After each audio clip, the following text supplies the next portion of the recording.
Fala pessoal, seja bem-vindo ao Tech é Top, o seu podcast de tecnologia, qualidade de vida, empreendedorismo e muito mais.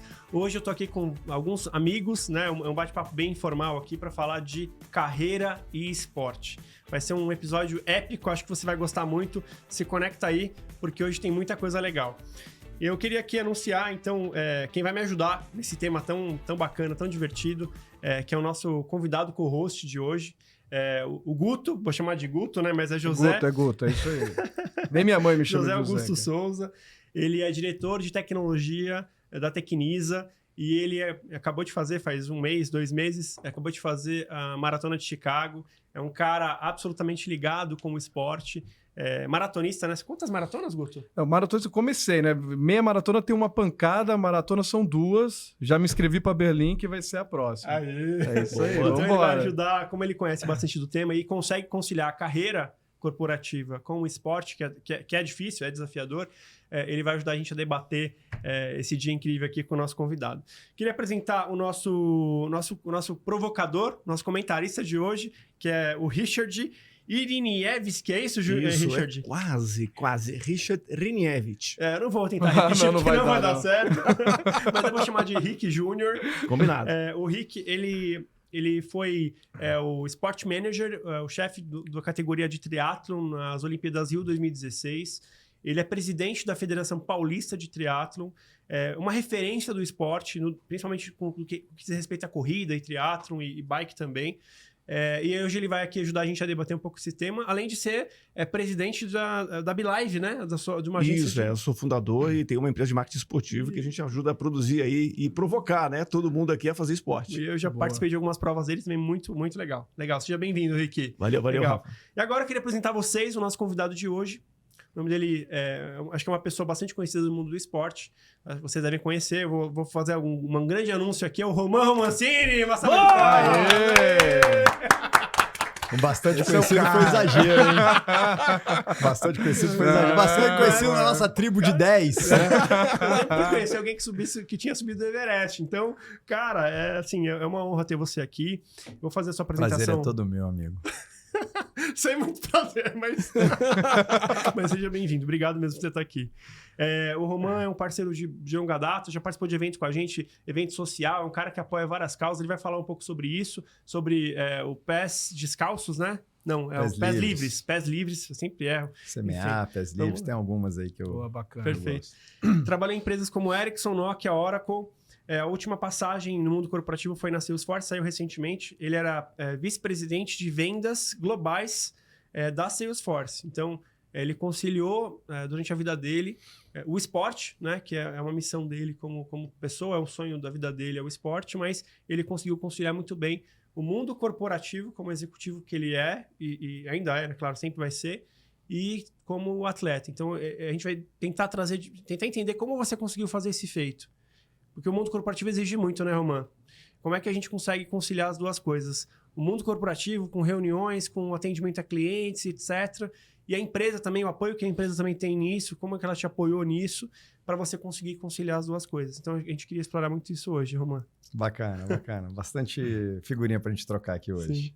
Mas continuando a apresentação, porque o currículo é longo. Não acabou. Ele não acabou ainda. O Roman, ele alcançou o cume do Everest em 2018.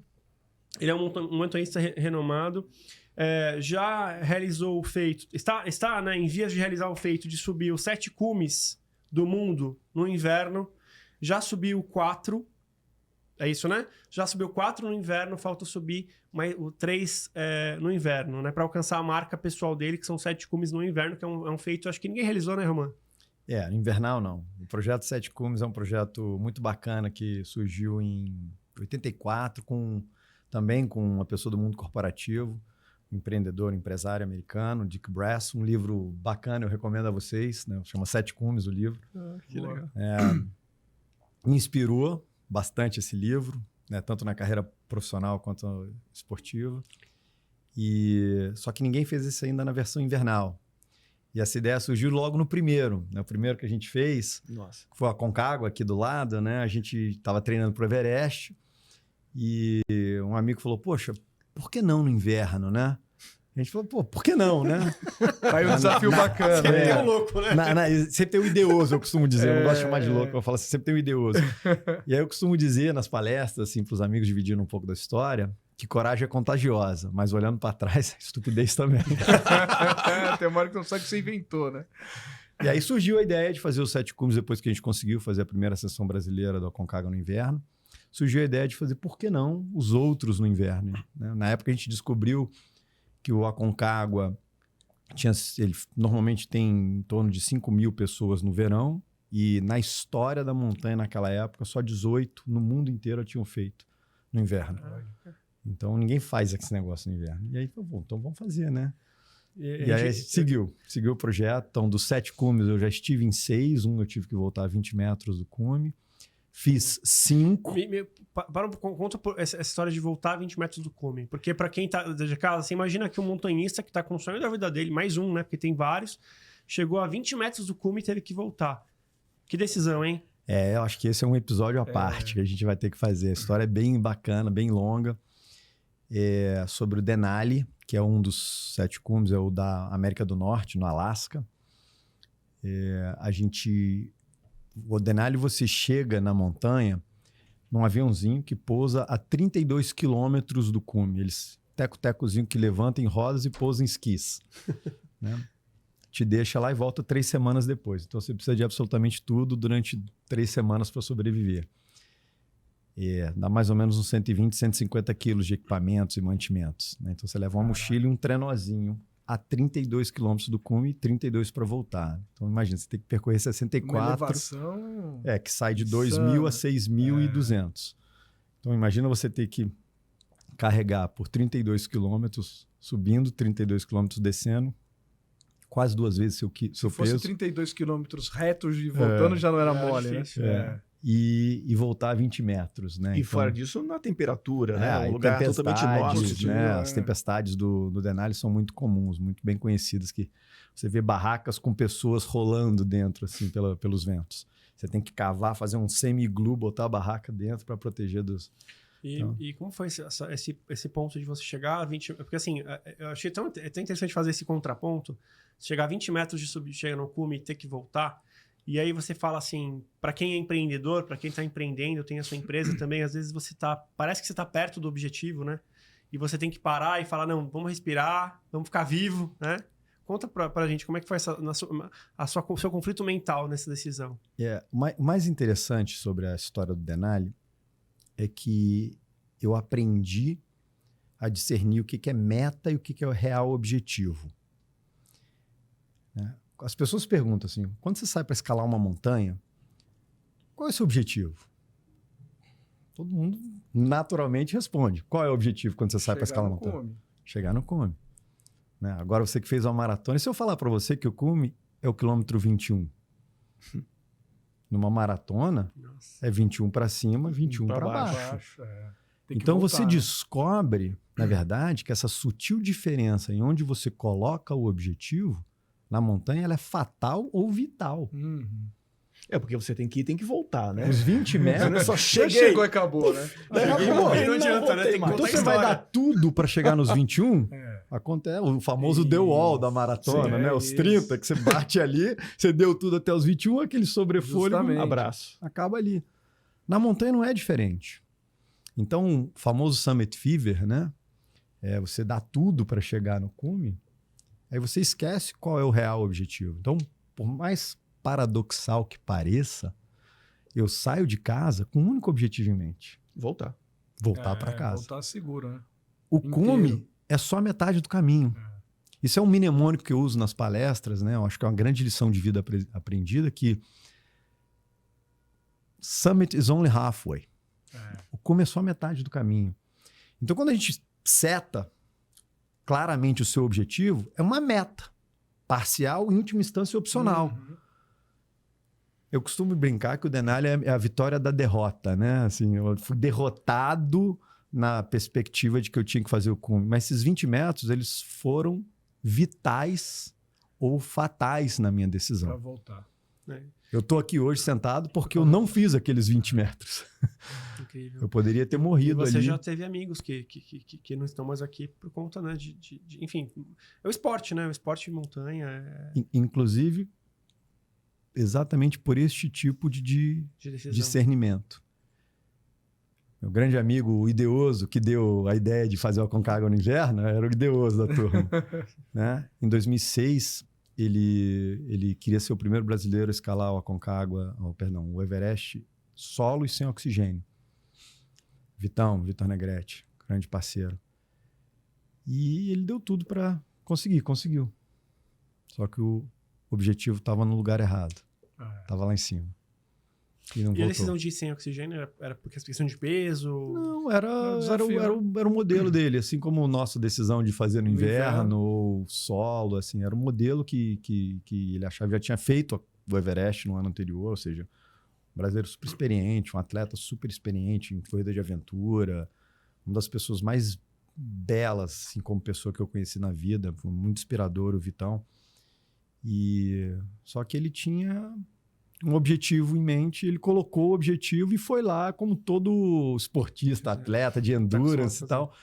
Ele foi e atingiu o objetivo. Só que o objetivo estava no lugar errado. É uma confusão. E nós também, né, temos um pouquinho dessa, não vou nem chamar de culpa, mas, né, da parcela dessa história, que a gente incentivou muito a ir, né? Uma vez conversando com a Dani, minha esposa, genial, né? A Dani falou, cara, poucas pessoas incentivaram ele a voltar. Né? Todo mundo era vai. Ninguém sentava aqui e falava, cara, preço, né? vem aqui, volta pra cá. Né? A Dani é o meu porto seguro. Ela costuma dizer, eu sou a pipa, ela é o pé no chão. Puxa você de volta, né? Ela fala, cara, não é lá, é aqui. Ela tem passagem dela chorando no seu documentário, no seu filme, né? Que é Além dos Sonhos, que está disponível em todas as plataformas. Todas as plataformas. Então, Então, Além dos Sonhos, gente.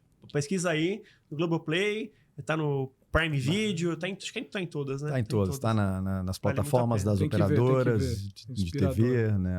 A Claro TV, a Vivo TV, a Oi TV, a TIM TV, enfim, todas as... Tá aí. E O documentário, inclusive, né, abrindo um parênteses aqui, eu sou muito, muito feliz ao Rafa, parceiro tanto do livro quanto do filme, né? A gente até trouxe um livro para te dar de presente. Vão ser livros, hein? Que foi lançado agora, faz um mês, não deu um mês ainda. Semana passada. Semana passada. Então, Além dos Sonhos, já está disponível para compra, vale muito a pena, um livro lindo aí E o Rafa, ele foi o diretor do filme, né? Isso. Esse é um filme interessante que a gente fez o propósito tanto do livro Rafael quanto... Duarte, gente. Isso. Tanto o propósito do livro quanto do filme não foi de criar um herói, de criar um super star, assim, não era celebridade, não era ganhar dinheiro. O propósito era dividir a história, era impactar as pessoas, era mostrar que histórias extraordinárias acontecem apesar dos pesares, apesar de tudo, apesar dos problemas. A gente, né, muitas coisas a gente não controla. A natureza ela é muito sábia, ela não nos dá a chance de optar pelo que acontece com a gente. Mas ela dá 100% de autonomia para a gente decidir como a gente lida com isso, né? Eu acho que o filme é isso, é mostrar que câncer, acidentes, né? Dar um spoiler, avalanches e tal, um pouco de spoiler aqui, eles acontecem. Né? Eu costumo brincar e dizer que não importa o que você faz, vai dar merda. Né? Desculpa o português erudito aí, gente. Mas a natureza é sábia, né? E se você tiver essa mente curiosa, essa mente aprendiz, né, no jargão do nosso mundo corporativo, o growth mindset, né? O famoso growth mindset, que a gente aprende apesar de tudo e aprende com tudo. Não se limitar, né? Eu acho que todo mundo tem a capacidade de chegar lá. Eu acho que às vezes no nosso mundo corporativo a gente vê muito isso, né? A gente olha e fala assim, pô, eu sou o cara aqui, trabalho com tecnologia, será que eu posso correr uma maratona? Será que eu posso escalar E você se limita já... Não, né? A minha rotina não me permite. Será que realmente não permite? Será que você prioriza as coisas certas? Né? Então, eu acho que essa é uma lição bacana que você traz. Né? Eu acho que a gente tem essa possibilidade, todos nós aqui trabalhamos no mundo corporativo, e dá sim, se você quiser, de ajustar e de achar tempo para para o que é importante para você, né? O ponto é o que você coloca como importante para você, né? Eu acho que esse que é o grande ponto. E o que o Roman colocou é justamente isso. Não tem essa mitificação, né? É uma pessoa normal, né? Como todos nós, que passou por dificuldades, nem tudo estava previsto dentro desse projeto, né, de escalada. Nada estava previsto. Tudo que eu previ não aconteceu. Exatamente esse é o ponto. Olha lá. Tem exatamente assim. Você faz um projeto fantástico, na hora da exexão, você no meio do caminho fala assim, bom, peraí, volta pro começo. Isso aqui não estava no plano, né? Não tem nada. Acho que a metodologia ágil surgiu da montanha. Em vez de entregar lá o cume, vamos fazer aos pouquinhos. Botar os acabamentos básicos do sprint. Isso, campo 1, campo 2, campo 3. Isso, é isso. Mas até provocando essa questão da mente, né? Acho que o Roman, acho que você absolutamente tem uma hipertrofia muito forte mental, porque, bom, eu fico me colocando no seu lugar, né? Você como vice-presidente de uma grande companhia. Cara, uma grande companhia, as empresas que você passou, semanalmente ou diariamente, você tem notícias boas, notícias ruins, notícias que impactam a sua carreira, impactam o resultado, e nem por isso você deixa uma notícia ruim, sendo pessoal, que você também já passou, a gente vai falar disso, sendo profissional, impactar o seu treino, impactar o seu objetivo de médio prazo ou longo prazo, mas acho que vamos chamar o Everest de médio prazo, para não falar que é longo. Mas durante esse médio prazo... Só 33 anos. 33, longo prazo. Longo prazo. Longo prazo. Entre a foto que deu origem ao sonho e o cume. Esse é um São ponto só depois 33 que eu queria... anos. Eu acho que era legal depois você contar um pouco da onde que surgiu isso, né? Mas vai, continue. Depois Não, a gente tranquilo, falar um pouco você disso. já puxa na sequência.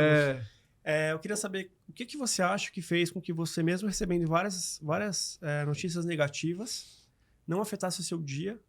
Para quem não sabe, o Roman teve uma infecção, ficou internado. Até ontem estava internado, tá até com, se quiser mostrar na câmera, recebeu aqui o soro e mesmo assim veio aqui no podcast gravar isso aqui para vocês, por isso tão importante, tão legal essa entrega dele. Então, o que faz você, mesmo com coisas que acontecem na vida, ter sido tão forte, começando pelo mundo corporativo, e depois eu queria que você contasse o seu caso pessoal. Cara, essa é uma excelente pergunta, né? O motivador, né? Primeiro, tudo começa com um sonho. Eu acho que a nossa capacidade de sonhar tem que continuar sendo aquela capacidade infantil, sabe? É o sonho megalomaníaco, aquele sonho sem limite infantil, não aquele sonho adulto, pragmático de estou sem tempo, estou sem dinheiro, não tenho férias. Cheio de barreiras, não né? dá, vai chover, sabe? Cheio de nãos, né? Cheio de não. Razão para não fazer... tem mil, né? Eu tinha um cliente amigo que falava isso. A razão para não fazer, a gente tem 1000. A gente só precisa de uma para fazer. É isso. Né? Acho que tudo começa pelo sonho.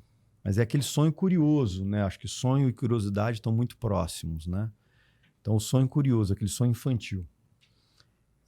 E depois a paixão pelo aquele sonho. Eu acho que o grande combustível é a paixão. Você tem aquele sonho apaixonante. E aí você transforma esses sonhos, e eu fiz isso na minha vida, em todas as minhas dimensões, as minhas personas, né? Nas minhas boias salva-vidas. Então, quando eu estava ali na cama de hospital, na UTI, entre a vida e a morte, aí de novo, spoiler aí do filme, né? Eu usei esses sonhos, os meus sonhos, né? O sonho do Everest é um deles, né? O sonho do Roman esportista é um deles, como as minhas boias salva-vidas. Então, o grande motivador... E aí você vai cascateando nos vários níveis, né? Dentro do mundo corporativo, a estratégia, a tática e a operação, né? A gente monta a nossa estratégia de vida, né? Baseada nos sonhos, nas visões, né? Cria propósitos. Eu acho que sonhos e paixão, eles levam aos propósitos, né? E eu acho que com propósito, tudo é mais legal. Sim. Né? E tudo que é mais legal é menos difícil, por mais difícil que seja, né? Por mais dolorido. E, gente, eu confesso para vocês, ser atropelado dói muito. Eu imagino. Então... vamos por aí, vamos por aí. Então, acho que é aí, assim, respondendo a sua pergunta, esse é o grande motor que impulsiona, acho que a humanidade, né? Esse amor, essa paixão pelas coisas que você faz, pelos sonhos que você tem. Né? E se eles são genuinamente, né, ou seja, tem propósitos, né, não são sonhos porque alguém disse que isso é legal fazer.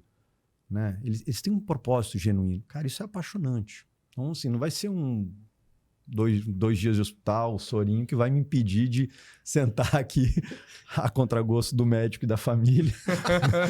E tocar pau, né? Minha esposa só mandou a mensagem: você foi para São Paulo? Eu mandei a foto do avião, assim, já tô no avião com a máscara. Mas, enfim, ela é meu pé no chão. Ela puxa de volta. Meu contraponto. Não, eu acho que um ponto legal, Roma, que você fala, essa questão de propósito, eu acho que aí começa... E as empresas, elas têm tentado ser cada vez mais humanas, né? Elas têm trazido isso, principalmente as empresas de sucesso. Que a gente vê essa questão de trazer o propósito para dentro do mundo corporativo também, né? Cada vez mais. Quando a gente fala de propósito transformador massivo, qual que é o propósito da companhia, né? Onde a gente quer chegar lá no futuro, o que a gente quer fazer? Isso liga muito com o nosso lado pessoal também, né? Porque se você trabalha dentro do mundo corporativo com essa pegada do propósito, de onde você quer chegar, é muito mais prazeroso a tua jornada do que você tá lá sem entender o porquê que tá lá, né? E eu acho que e é justamente isso. Eu também entrei muito nessa questão do mundo no esporte. Eu sempre tive isso muito do meu pai. Meu pai sempre foi um cara muito ligado gostava muito de esporte. Ele foi... na época do exército, ele fazia ginástica olímpica. Então, um cara que, adorava. E ele me passou muito isso. Eu gostava de futebol, gostava... E quando eu entrei no corporativo, isso meio que, ficou adormecido. Eu fiquei um bom tempo, né? E até pela rotina e tal, de que, você me desligou aquilo. E não era eu. Você sente falta, porque faltava o meu propósito. Eu falei, calma aí, talvez eu não esteja entendendo Seria o propósito. O sonho, né? O sonho. Talvez eu não tenha aqui um propósito tão forte no corporativo, não tinha encontrado ainda, mas, cara, cadê meu propósito pessoal? Onde que eu quero chegar? O que eu quero ser? Né? E aí o esporte traz muito isso, né? Uma coisa de paixão. É aquela coisa de provavelmente quando você chega no cume, quando a gente cruza uma maratona, de você despencar, chorar, porque a pegada não é só atravessar a maratona, é o processo para chegar lá, né? Não começou um dia atrás, começaram meses atrás, pode ser anos, né? Que você falou 30 anos atrás. Eu acho que essa jornada é muito bacana, né? Eu acho que isso traz uma coisa mais forte, nos empurra, né? Nos dá combustível, né? Cara, nos dá combustível para lutar, né? Cara, eu nos acho. Dá combustível para lutar. Você teve apoio, Romano, das empresas onde você passou? Se você não quiser comentar, não precisa. Não sei, né? Mundo corporativo, gente. Mas eu acho que sim, né? Porque quem é que aguentar um maluco como você treinando tanto e todo mundo deve ser seu fã. Sim, né? Não, mas assim, é muito importante lembrar, gente, que o coletivo é sempre mais que o individual. Então, assim, embora a gente tenha falado bastante do Roman, vou falar em terceira pessoa aqui, tá? Do Roman. O Roman é a ponta que aparece na foto, né? A expedição Everest, que nasceu lá há 33 anos, né? 21 quilômetros para ser maratona, metade da maratona, 33 anos, outra metade 4 dias, né? Uma simetria enorme, né? Entre a linha de largada e a linha de chegada. Ela teve envolvimento de muita gente, né? Ela não aparece na foto, né? Mas o backstage é gigante. A começar pela família. Meus pais, meus irmãos, meus amigos, meus professores, meus mentores, meus fisioterapeutas, nutricionistas, médicos, colegas, parceiros de treino, parceiros de escalada. Então, assim, é uma tribo, eu adoro um ditado da África que fala que it takes the whole village to raise a child, né? Eu acho acho muito legal esse conceito de que a expedição Everest do Roman não é do Roman, de né? todo mundo que te apoiou, né? É dessa tribo inteira, desse coletivismo, né? Eu aprendi desde pequeno esse coletivismo, que é muito grande, né? Então, eu acho importante mencionar isso, né? E da sua esposa, né? Que ficou aqui cuidando de tudo. Cara, a Dani é a atriz principal do filme, inclusive, né? Do livro também. As melhores passagens do livro e do filme são dela. Né? Ela é o grande motor, as crianças são um grande motor, essa paixão. Então, é muito importante ter entender que esses grandes feitos a gente não faz sozinho. Pode ser que um apareça mais na foto do que o outro, mas um grande filme não é feito pelo ator principal. Né? Inclusive, a menor parte do filme, eu descobri isso no filme, né? A menor parte do filme. Né? O crédito devia aparecer assim, todo mundo e um nomezinho pequeno, assim, se fosse proporcional ao trabalho e ao impacto, né? Escrever a história, fazer o roteiro, toda a preparação de filmagem, todo mundo. Isso aqui mesmo, né? Você vê, a maior parte disso aqui está no backstage, né? Então, eu acho muito importante ter essa esse apoio. Montar essa rede, né? né? Eu acho que assim, isso serve na vida pessoal, na vida profissional, trazendo para o nosso mundo, né? Eu até passei 25 anos da minha vida, comecei minha vida profissional num oscilador de partículas, né? Passei 25 anos no mundo corporativo e agora quase 6 meses, estou empreendendo, sou sócio e presidente de 2 empresas do mundo de tecnologia ainda. Conta um pouco sobre isso também. Vou falar. Isso é um outro pedaço. Mas a capacidade de você conciliar, né? E voltando à pergunta, né? O apoio não é só das empresas. A capacidade de você articular isso é um grande benefício. Negociar, né? Você tem que articular, você tem que negociar com a família. Conciliar tudo, né? Conciliar com os clientes, conciliar com os times, conciliar com os chefes.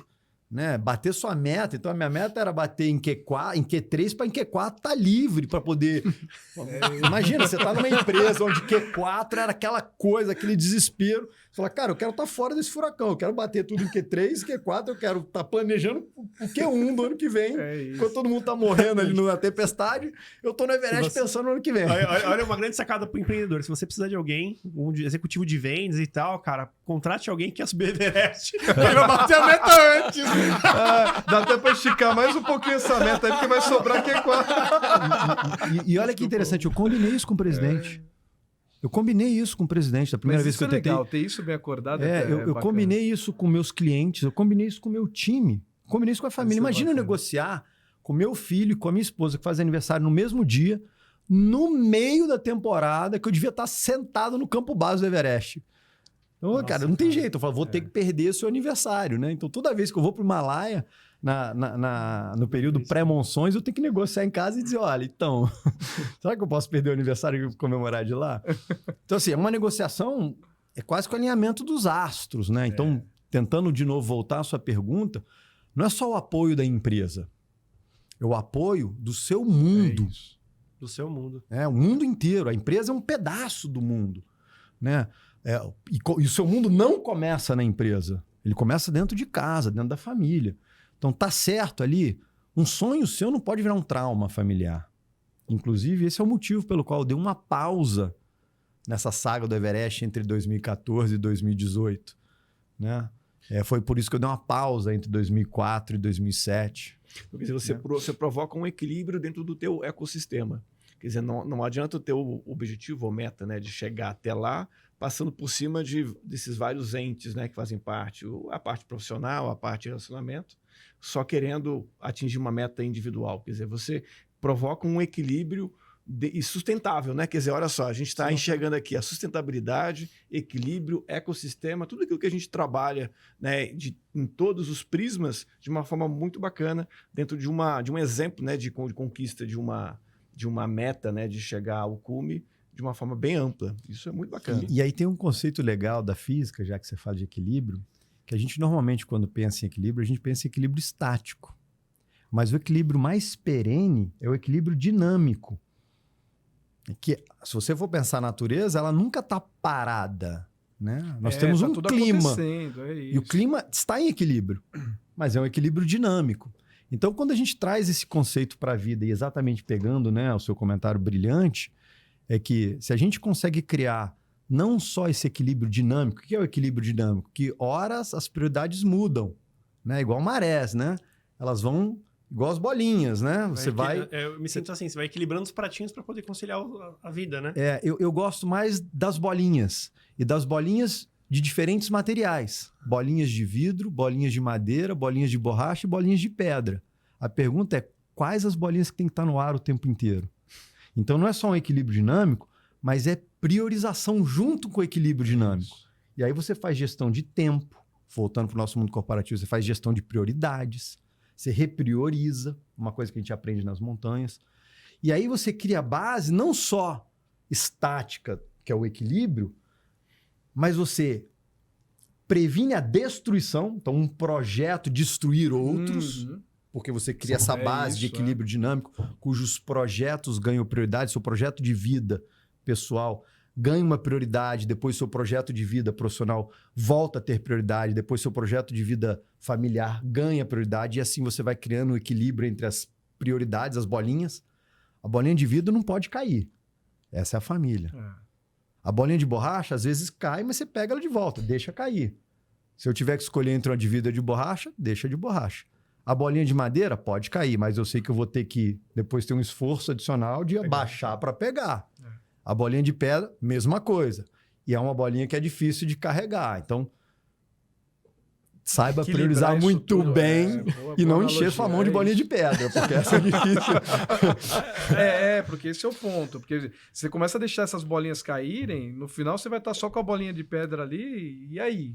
E a bolinha de vidro você não reconstrói. Não reconstrói, esse é o grande ponto. Então, assim, quando você... agora entendi a lógica dos bolinhas de vidro. Fantástica. Demorou aqui, desculpa. Caiu. A ascendência lusitana. Caiu e quebrou. Caiu e quebrou. E aí, quando você consegue achar uma forma... E, obviamente, cara, a comunicação é fundamental. As discussões não é fácil. Você tem que negociar, né? Vice-presidente de vendas, né? Você tem que negociar com todo mundo, inclusive com você mesmo. Será que você negocia uma ida, deixar de ir numa oportunidade, tá pronto?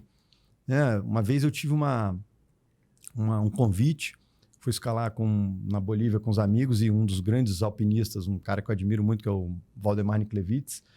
Eu encontrei com ele na Bolívia e a gente voou bastante. Na volta da Bolívia, ele me chamou para uma expedição para o Everest. Eu não estava pronto ainda. Estava tudo pronto, era só falar, ok, eu vou.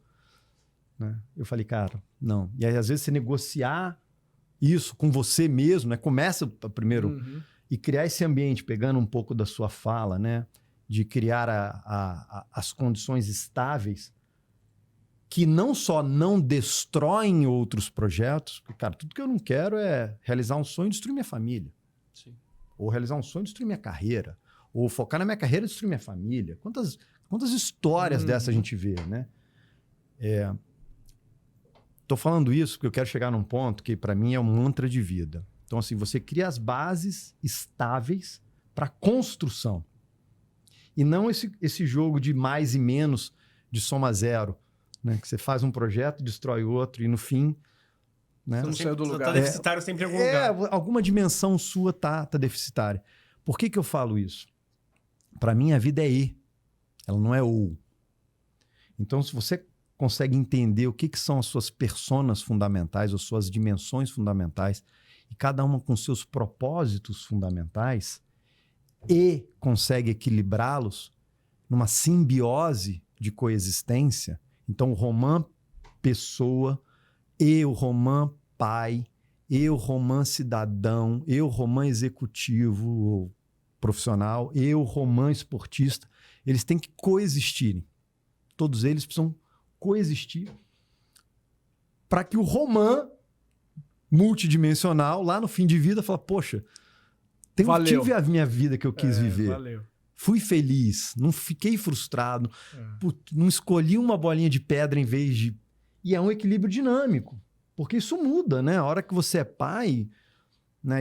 Um exemplo que eu sofri na pele, eu fui fazer o Aconcagua invernal, a Júlia não tinha 6 meses. Nossa. E eu não morri nessa montanha porque eu já era pai. Teve um episódio muito forte nessa montanha que eu tinha desistido já, chegar a um nível de exaustão extrema, que eu sentei na base da canaleta e o meu parceiro, AC, um grande parceiro de vida, ele virou para mim, a gente já não tinha mais o que fazer, estava exausto, estava com 4 dedos congelados, não tinha mais força para subir nem descer, só queria dormir. E é assim que a gente morre na montanha, né? De exaustão. Exaustão. E ele vendo aquela, estava até literalmente cagado, mas a menos 40 é uma bolinha de gelo dentro do macacão. Então, tá tudo resolvido. Uma bolinha de gelo ali dentro do macacão. Mas o AC olhou para aquilo e falou assim, cara, você sabe que dia é hoje? Ele me deu uma bolachinha Oreo. Bolachinha Oreo tem 30 gramas, sei lá, 30 calorias. Por aí. Né? Eu já tinha escalado, estava escalando, sei lá, quantas, 10 horas, sei lá quantas. Estava completamente exausto. E ele me lembrou que era dia 8 de agosto de 2004, segundo domingo. Dia dos Pais. A Júlia não tinha 6 meses. E a ideia de dar a orfandade para minha filha de 6 meses. Pro resto da vida de presente, no Dia dos Pais, era inaceitável. E a minha paixão pela paternidade, e voltando ao tema, né, dos propósitos de paixão, me fez levantar daquele negócio. Não foi a bolachinha Oreo de 30 calorias, escalar 2 horas para cima e 13 horas para baixo. 15 horas de escalada. Quando você já não estava aguentando. Quando já não tinha mais força. Uma ideia. Né? Então, você imaginar que a gente toma aquelas gelzinhos, né? A cada uma hora com 100 calorias. Cara, tem 80 mil calorias no seu corpo em gordura. 80. Se a gente não sabe disso, a gente não usa isso. Mas a gente tem 80 mil. 80 mil calorias em gordura. Eu acho que você tem um pouco menos, você é mais magro, tá magrinho. Cara, qualquer um tem aí por volta do seu metabolismo basal entre 80 e 100, mas assim, acho que já são dias, né? Dias de energia que você tem estocada que você só precisa entender e saber como utilizar, acessar. E aí, conversando com a minha mãe, psicóloga, né, ela me falou sobre o sobrefôlego. Sobrefôlego é esse estado. Eu perguntei, mãe, como eu consegui voltar de um lugar onde para mim era o ponto final? Né? Ali eu aprendia sobre uma lição sobre os limites. A gente fala muito do limite físico, né? Aí nós, atletas, que falamos muito do limite psicológico, a história mind over body, não sei o quê. Mas, cara, ali a minha perna já tinha quebrado. Então, aqueles que nós corremos maratonas e tal, sabem que a perna quebra, né? E o resto vai com a cabeça. Mas, na verdade, cara, existe um terceiro limite muito mais poderoso, que é o emocional. Não é com a perna nem com a cabeça, é com o coração. Quando a perna quebra, quando a cabeça quebra, é com o coração que a gente chega. E o coração é a paixão. Então, se você tem uma meta, um sonho, aí, né, olha como as coisas estão muito conectadas, e a paixão por isso, esse sobrefôlego que te tira de um 6.700 na base da canaleta, congelado e completamente exausto, para 15 horas depois você ainda está escalando, com uma ideia, que era a ideia da morte e do presente da orfandade para minha filha, que eu apaixonado pela paternidade, bastava essa ideia para acessar esse sobrefôlego, essa reserva calórica que está estocada na gente, que é um combustível infinito. E legal como o teu parceiro conseguiu puxar isso de você. Mesmo sem saber. Porque o cara mesmo acessou sem isso saber, de certa ele forma, ignite, né? Ele tacou fogo, ele incendiou um gatilho perfeito. Um gatilho, um tanque de combustível que nem ele sabia que existia. Né? A gente não sabia, a gente não entendia, né, disso. Eu fui entender a base psicológica desse tipo de... E todos nós temos isso. Acho que isso é que é legal. E aí, voltando para o mundo corporativo, né, gestores e tal, cara, será que a gente consegue criar propósitos e visões em projetos apaixonantes que a gente traz o sobrefôlego nas pessoas? Cara, quem previu uma pandemia? Quem previu, sei lá, o desastre da Bolsa de 28? Ou o desastre da Bolsa aqui agora, durante a pandemia, que saiu de 120 para 65. Muitas empresas fecharam, tiveram que fechar seu comércio. Então, assim, a resiliência necessária para esse tipo de projeto, um projeto mal fadado, mal planejado, ou com as condições externas, né, completamente não planejadas, que o time precisa desse sobrefôlego, ele não está na disciplina. A gente mesmo, nas nossas planejadas versus executadas, tanto na vida profissional quanto na vida esportiva. Tanto que né? aparece no meio. Né? A dor do joelho que você estava contando, né? Da maratona, etc. Ela não está no planejamento, mas ela está na paixão. E aí eu aprendi a invertir essa equação, né? Que não é sobre disciplina. E aí, pais, também fica a dica, tá?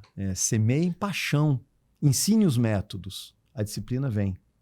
Então, se a gente inverte a equação, fala, poxa, eu vou exigir que meu filho entenda matemática, estude matemática pela disciplina. Não, cara, será que eu consigo semear a paixão por alguns tópicos de matemática? Será que eu consigo semear a paixão pelo aquele projeto, a curiosidade? E eu ensino, os professores ensinam, nossos treinadores, nossos mentores na vida esportiva nos ensinaram que acordar às 4 horas da manhã para pedalar num dia chuvoso é o método. Mas a gente levanta da cama não é porque a gente é disciplinado, é porque a gente é apaixonado. Porque a gente quer fazer o Audax, porque a gente quer correr, terminar e fazer uma boa prova no Ironman. É a paixão pelo sonho, pelo propósito, pelo objetivo. Não, e esse é o ponto, né? As pessoas muitas vezes até não entendem, né, cara? Por exemplo, Chicago, a prova é dia 9 de outubro. Você faz o ciclo inteiro no inverno.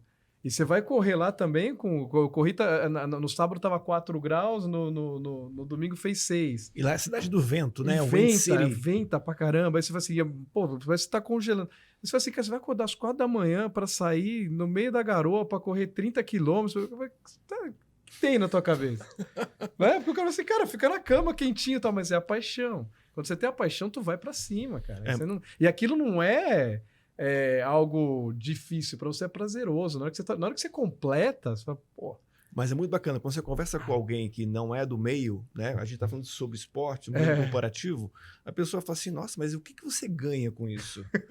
Aí eu falo, não ganho nada, eu gasto, eu invisto, eu gasto tempo, dinheiro, abdico de um monte de coisas para poder treinar e conseguir realizar essa paixão, né? Mas eu acho que o final disso é tão prazeroso, cara, que assim, realmente só quem pratica, quem faz, e cada um tem o seu, né? Eu acho que ter a sua válvula de escape, né? A nossa pode ser o esporte, outras pessoas podem ser outra coisa. Isso. Mas desde que tenha um propósito, tenha paixão, né? Assim, eu acho que quando você tem uma meta do esporte, você acaba se dedicando de uma tal forma nesse sonho, você abdica de tudo aquilo que faz mal, você abdica de ir pro happy hour, encher a cara com os amigos, não que não seja bom estar com os amigos, mas você abdica de coisas em prol de uma meta. E a própria, assim, eu vou fazer aqui um comentário que até vou contar essa história rapidinho pra gente já entrar no próximo tema, mas eu lembro que quando eu comecei a voltar a correr, e o Richard foi meu mentor na corrida, foi meu professor na corrida, isso faz uns 8, 10 anos. A gente corria na Sumaré, ia, subia. E a Bartira, hein? E a Bartira, aquela subidona aqui, pra quem não é de São Paulo, é um bairro íngreme, cara, uma pior subida aqui, tem o escadão também. E aí, o Richard falava pra mim, ele comentou comigo naquela ocasião, uma ocasião que eu tava passando, tinha perdido minha mãe, tava numa fase péssima. Ou você fica depressivo ou você faz alguma coisa. E o esporte me ajudou a não entrar na depressão. Então eu queria até fazer esse comentário, pessoal. Vocês que todo mundo sofre ataques, leva não na vida, a gente tem não todo dia. Quem trabalha com vendas, então, que nem o Roman, a gente leva não, né? Todo dia, né? O Richard também. Cara, a gente precisa canalizar isso numa coisa positiva. O esporte é isso. Mas voltando à época que você estava me treinando, você comentou de uma prova, cara. Aquilo transformou a minha vida. Você não tem noção como aquilo fez diferença para mim, e o Roman tá conectado a essa história. Naquela época, acho que foi 2014, você comentou de uma prova chamada Cruce de los Andes. Bacana. E você é muito conhecedor, né? Apesar de não ter feito a prova, você falou muito bem dessa prova, cara. Essa prova se tornou a meta da minha vida, cara. Eu queria fazer essa prova de qualquer jeito, cara. Eu queria muito fazer essa prova e eu fui. E não dava, porque assim, é uma prova difícil, tem que treinar muito e tal. E aí naquela época eu tava trabalhando bastante e tal, não deu. Mas a gente foi fazendo prova de montanha e tal. Eu comecei a pegar paixão por correr montanha. Aí chegou um momento que eu comecei a estudar mais a fundo a prova. Quando eu estudei mais a fundo a prova, eu achei um vídeo. Foi aí que eu conheci esse cara que tá na nossa frente aqui, o Roman. Eu achei um vídeo que era de um programa chamado Planeta Extremo, que era um quadro do Fantástico, absolutamente incrível. Parceirão, Cleito Conservani. Grande amigo. Abração, né? Grande gente boa amigo. Demais, né? Inclusive, ele que escreveu a orelha do livro. Parceiro de... Pô, o Cleiton tá aqui, ó. E até hoje ele tá lá no... Né? Parceiraço. Esse cara... O Cleiton, ele tava numa prova que eu fiz na Amazônia, no Quadrado Maldito. Ele tava lá fazendo uma cobertura, foi um triatlo onde você nadava em um igarapé, né? Onde tinham vários animaizinhos, né? Como piranha, jacaré, e o candiru, né? Que esse é o mais perigoso de todos. Depois vocês procurem aí o que é o candiru. E aí a largada ela era dada com tiros na água para os animais saírem dali e você nadar, né? E depois você pedalava só para encurtar e no final você corria. E ele fez essa prova. Ele tava lá. Animal. Bom, aí eu assisti esse vídeo que conta a história do Roman. Quem quiser, acho que dá pra achar ainda esse vídeo. Tá nas plataformas. Só procurar Planeta Extremo e tal. Planeta Extremo. Do Cruce, né? Do Cruce. Mas tem uma coisa interessante, assim, do Cruce, também foi assim, eu vi aquele vídeo, aí eu comecei a te seguir, comecei a olhar o que você fazia, eu não tinha a mínima ideia que você trabalhava com série executivo de tecnologia, né? Uma coincidência de trabalhar na mesma área. Mas para mim isso era secundário. Até quando eu convidei para aquela live que você aceitou, eu não sabia que você era vice-presidente de uma empresa de tecnologia, uma das maiores do mundo. E beleza, aí foi, assisti aquele vídeo e tal. Pois bem, no vídeo vocês mostraram também uma senhora, né? A dona Elissa. Linda. linda essa história. Essa história é emocionante, eu até arrepio. Então conta, porque a minha segunda parte tem a ver com isso. Não, vai lá. Não, manda bala. Fala da Elissa, Não, assim, a história do Cruz foi uma história muito bonita para mim, porque ela era um marco na minha vida, né? Ela foi logo após o período mais difícil fisicamente da minha vida, emocionalmente também, né? De novo, spoiler, né? Não, pode contar, Romano, pode contar. Em 2011, em vias de ir pro Everest, já tudo certo, depois de várias tentativas e tal, agora tá certo, né? Tudo agora negociado, vai. tudo pago. 40 dias antes eu fui atropelado. Uau. E aí, bom, foram 9 meses para conseguir começar a andar de novo, né? Dos quais 6 em cama, cadeira de roda, muleta. Caraca. Fui botar o pé no chão, né? Para falar, agora reaprende a andar. Você estava treinando quando foi atropelado? Estava treinando, pedalando, fui atropelado. Tava assim, eu ia em final de março, em 15 de fevereiro fui atropelado. Putz. E aí, depois disso, em fevereiro de 2012, 12 meses depois do atropelamento, eu tive que fazer novas cirurgias para espículas ósseas, né? Só para comentar, essa cirurgia, o médico falou que você nunca mais ia poder fazer esporte. Quando eu fui atropelado, Sim. o médico falou, cara, eu quero nem saber Acabou. se você vai fazer o esporte ou não. Eu quero te manter vivo, você não tem ideia. Você tá quase morrendo aqui, meu amigo. Você preocupado se Tipo assim, você vai andar, correr. Ele fala isso no documentário, doutor Alcino, um mestre, cara. O filme conta, né? Que você ficou bravo, né? Morfina, né, cara? Abrindo um parênteses aqui, né? Tava dopado de morfina, porque imagina, todo quebrado, atropelado, todo quebrado e tal, antes, ele tendo que esperar a autorização de convênio, prótese, né? Tem 1,5 kg de titânio, meio Wolverine, assim, no corpo. E aí ele falou, olha, perguntei se eu ia voltar a andar, correr, fazer minhas maratonas, fazer minhas escaladas, né? Ele falou, olha, cara, se você voltar a andar sem mancar, tá muito bom. E eu, né, dopadão de morfina, peguei ele pelo colarinho e falei assim, doutor Alcino, faz a sua parte que o resto deixa comigo. Acerta aqui Põe essa perna no lugar, porque minha perna estava quebrada em múltiplas fraturas, minha perna menor que a outra, o fêmur estilhaçado, enfim, um negócio horroroso. Hemorragia, coisa assim, entre a vida e a morte mesmo, né? Entre a vida e a morte mesmo. A preocupação dele não era se eu ia correr, voltar a correr maratona. Certo, né?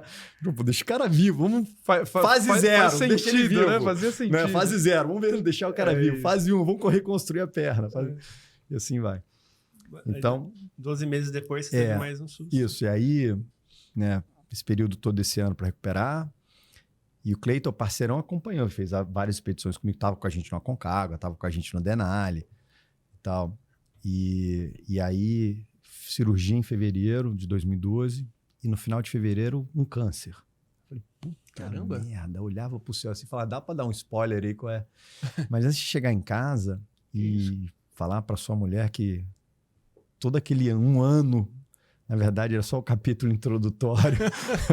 O capítulo seguinte é um pouquinho mais pesado. Chegar pro seu pai e falar pra ele assim, que tinha perdido a irmã no domingo de câncer, na terça-feira se ligar pra ele e falar, não, agora sou eu. Né? Foi um período muito difícil da vida. E o Cleiton acompanhou tudo isso. E no meio desse processo, né? E foi tireoide, né, Romano? Câncer de tireoide.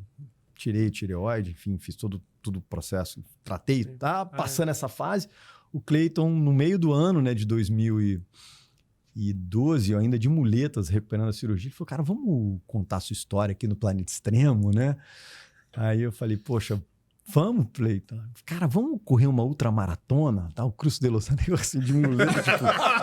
Vamos, né, porra? Porra, vamos, Cleiton, bora! Mas peraí, deixa eu... Né? De muleta. Tipo assim, né? O ponto de partida não é, pô, vamos lá pegar a planilha e vamos começar a treinar. Tipo, deixa eu sair do hospital, né? E aí, em fevereiro... Aí veio a paixão. Ele tava te colocando a paixão. Era a motivação. Eu conto que isso não deve ter te movido, essa, né, cara? Essa é a história das boias salva-vidas, né? Os sonhos como boias salva-vidas. E aí, em fevereiro de 2013, olha só, cara, um ano depois, apenas um ano depois, a gente estava terminando essa prova, 104 quilômetros entre Chile e Argentina, 3 vulcões, a prova maravilhosa, mas justamente né? Esse um ano só. E aí, para mim, o Cruce é muito emblemático, não só pela companhia do Cleiton, toda a história bacana que ele conseguiu contar, usar a minha história para motivar outras pessoas, né? Que é o nosso propósito. Mas ele serviu de uma encruzilhada, né? Ele era um teste. Volta para o estaleiro, ou você está pronto de novo para ir para o Everest. Então, para mim, foi fundamental essa prova, né? Ela é um marco na minha vida, porque ela era aquele ponto de, cara, você está pronto para ir. Em 2014... Você tá saindo dessa fase, né? Ela representa... Sabe o capítulo final? Sabe aquela coisa quando você vira e fala assim, esse capítulo já acabou, vamos pro próximo? Finalmente ele acabou. O capítulo mais difícil, mais dolorido, mas ele acabou. Né? Então, tem assim, várias mensagens por detrás disso, né? Sobre resiliência, sobre, né, essa história dos sonhos, da paixão, dessa motivação. Foi dali, exatamente no fim desse período, que eu tirei essa equação, essa inversão da equação da disciplina e paixão, né? Paixão mais método igual a disciplina e não o contrário. Né? Foi justamente nesse período. Conta essa história de como é que você conheceu a Dona Elissa no meio do processo. Né? E aí... Acho que a gente tem foto dela, da Dona Elissa, para mostrar aqui na tela. E aí, né, voltando aqui, né, sendo um pouco prolixo, mas aqui voltando à história da Dona Elissa, né, porque a história me volta muita lembrança emocional dessa época. E a Dona Elisa, imagina a gente ali, um monte de atleta, todo mundo querendo bater recorde, ganhar prova. Cara, passa uma senhorinha. Na verdade, a gente foi o último a largar, né, por causa das questões de filmagem e tal. Então, todo mundo largando, sei lá, 6 da manhã. E a gente, 10 horas da manhã, naquele inferno de sol, né? Aí a gente, no caminho, passa uma senhorinha, cara, assim, no ritmo dela, 70 e não sei quantos anos. A gente falou, caramba, na época. E ela lá. E quando ela chegava no acampamento, eu lembro dessa cena, assim, ela era obviamente uma das últimas a chegar, mas ela chegava no mesmo ritmo que ela tinha largado, com um sorriso, né? E todo mundo... Aquela história da competição a gente conhece muito bem no mundo, principalmente no triatlo, que é super competitivo, né? Melhor tempo, melhor corrida, como você foi, todo mundo meio que se gabando, né? Da sua performance. Tal. E a senhorinha, o importante é chegar, é continuar. Cara, o acampamento inteiro levantava e aplaudia, assim, 5 mil barracas, sei lá quantas pessoas tinham. De vida, né? Cara, uma senhorinha mais velha, by far, assim, de longe, a pessoa mais velha. E a gente olhava e falava, cara, muito se relacionava, porque assim, era a idade dos seus pais, mais velha que seus pais, talvez a idade da sua avó, e ela estava ali fazendo a mesma prova, sem nenhuma diferença. Não é que tinha a fila dos prioritários aqui. Vai pegar o percurso mais levinho. Não, cara, pirambeira. Olha, a Dona Elissa aqui, ó. Caraca, na rede social dela aí, ó. Nossa. Não sei se a galera de casa consegue ver, mas é... Sim, e aí o Cleiton falou, cara, a gente precisa conversar com ela. E a conversa com ela, eu sugiro, gente, vale a pena ver o episódio do Planeta Extremo, não por causa do Romã, mas por causa da Dona Elisa. A senhora, cara, a conversa que o Cleiton teve com ela e a entrevista é emocionante. Agora, eu queria fazer um comentário, como as histórias se conectam, cara. Vocês não vão acreditar no que eu vou contar pra vocês aqui. Eu fui fazer o Cruce no ano passado. O curso tinha sido estendido porque era para ser 2020, teve a pandemia, foi 2021. Liguei pro Romã, pedi dica, o que eu faço? Ih, cara, curte aí, tranquilo. Aproveita que essa prova é linda. Essa prova é linda. Eu fiz o primeiro dia. O Cruce ele é uma prova de 3 dias, para quem não conhece, tem 100 km de extensão. São 3 dias de prova, e nesse episódio, né, que a gente largou da Vila Angostura, foi na Argentina somente, não cruzamos a fronteira porque o Chile estava fechado naquela altura. E foram 33 quilômetros num dia, mais 33 no outro e 33 no último. O primeiro e último dia, altimetria positiva de 1.000 metros. Cara, assim, é uma das provas assim, realmente que deixam você na exaustão máxima. Subir é fácil, né? Você vai devagarinho, sofrendo, mas você sobe. Eu acho que o Cruce, na minha cabeça, o mais difícil não era subir, porque eu até acho que eu tenho musculatura, eu sou mais gordinho, mais fortinho, né? Mas na hora de descer, os caras que correm montanha lá, aquele terreno arenoso, a gente não tem nada aqui no Brasil que pareça com aquilo, foi onde eu sofri mais, para descer, porque eu tinha que descer devagar, pesado, e onde eu pisava, escorregava e tinha precipício do lado, e eu com os bastão presos no chão, com o tênis preso, e ainda saía derrapando e o precipício do lado. Cara, eu fui um passo cada vez, mas eu terminei o primeiro dia, eu me machuquei. descendo. Me machuquei feio. E eu só voltei pra prova porque eu conheci uma moça no hotel. Eu saí assim, terminei o dia, fui pro hotel, passar gelo. Eu abandonei o acampamento por aquele momento para passar gelo. Conheci uma moça que estava fazendo a prova, que era ultramaratonista ferrada, e ela passou aquelas faixas de mobilização de esporte, travou meu pé de um jeito e falou: não tire isso aqui até o final da sua prova. Eu falei: foda-se, vai ficar com chulé, que se dane essa merda dessa fita, mas eu vou terminar. E ela conseguiu fazer um feito, meu pé ficou travado, eu consegui terminar a prova. Mas mal sabia eu que eu ia fazer um maravilhoso tempo no último dia. Eu fiz o meu melhor tempo no último dia. Interessante, né? Eu fui inscrito como português, que eu tenho uma cidadania portuguesa. Fui inscrito como português, não tinha mais inscrição como brasileiro e tal. Eu fui chegando na linha de chegada, e aí eu acho que eu era o único atleta português, ou um dos únicos, né? Porque a fronteira estava fechada, não vinha ninguém da Europa pela Covid. A galera, Portugal, e eu assim, né? Quando eu me liguei, até queria ficar de boca fechada para ninguém perceber que eu era brasileiro. Mas quando eu cheguei pela chegada, o que mais me tocou foi assim, cara, a dona Elissa, ela sempre é chamada para entregar medalha para as pessoas que chegam até um limite de tempo, que são os principais ali, né? Da linha de corte. Vocês não vão acreditar no que eu vou contar pra vocês, cara. Mas eu fui o último cara que ela entregou a medalha naquele dia. Eu cheguei, ela entregou a minha medalha e ela parou. Ela foi descansar. Aquilo teve uma simbologia tão grande, cara. Porque eu me motivei muito com aquele seu vídeo, cara. Com a entrevista da Dona Elissa e tal. E eu via ela me deu a medalha. Tá aqui a medalha que eu recebi por ela, aqui, ó. Legal. Cara, foi muito foda, cara. Ela é muito emblemática. Foi muito foda. Então, eu queria agradecer muito a você que me contou dessa história e a você, Roman, porque você mudou a minha vida. Você me incentivou muito para eu seguir realmente para esse sonho e os dois são muito importantes para mim aqui hoje. Então, faço meu agradecimento público aqui, ó, pessoal. Vocês têm que ter mentores. Siga o Roman, siga o Richard, porque a vida fica mais leve quando você tem bons caminhos para serem seguidos, né, Roman? Mas... Eu agradeço demais o comentário, né? Eu acho que todos nós aprendemos com todos nós. Eu acho que essa é a beleza do coletivo, né? Gosto de olhar para as pessoas sempre com esse olhar curioso, né? E esse olhar humilde de dizer, cara, vamos trocar figurinhas, né? E não toma aqui as minhas, né? Do tipo, eu tento não seguir por esse caminho. Acho muito arrogante, né? Quem sabe tudo, né? Isso. Gosto muito da frase, um dos maiores pensadores da atualidade, que diz que o analfabeto do século XXI não é quem não sabe ler e escrever, é quem não sabe aprender, desaprender e reaprender. O conhecimento ele é tão dinâmico, tudo que eu aprendi aos 20 anos, talvez já não... E o que eu aprendo, eu acho que então a gente tem que dividir enquanto ele não inspira. Eu acho que esse é o que move, essa é a paixão, né? Um propósito muito bacana. Um dos meus 4 grandes propósitos, uma das minhas 4 dimensões fundamentais, físico, né? Tem que pensar em múltiplas dimensões. Se eu fosse de marketing, eu chamava de personas. A opção do marketing.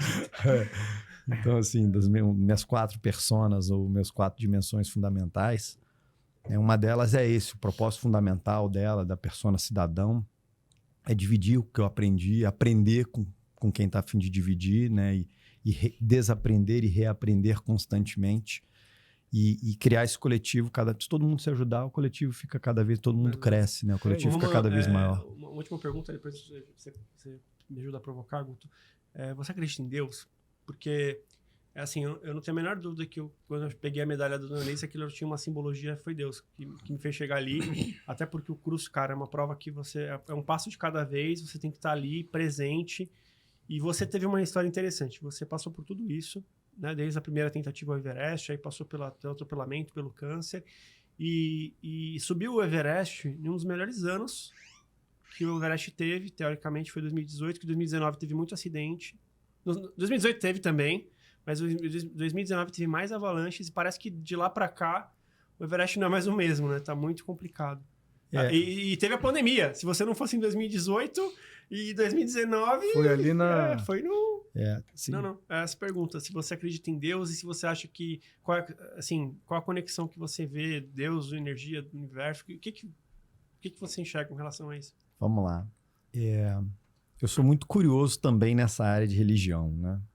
Nós temos uma formação católica pela natureza do Brasil, pela cultura brasileira, pela natureza das principais famílias brasileiras, né? Eu acho muito bacana a nossa capacidade de ser plural. O Brasil é um país muito plural, então as religiões são muito abertas.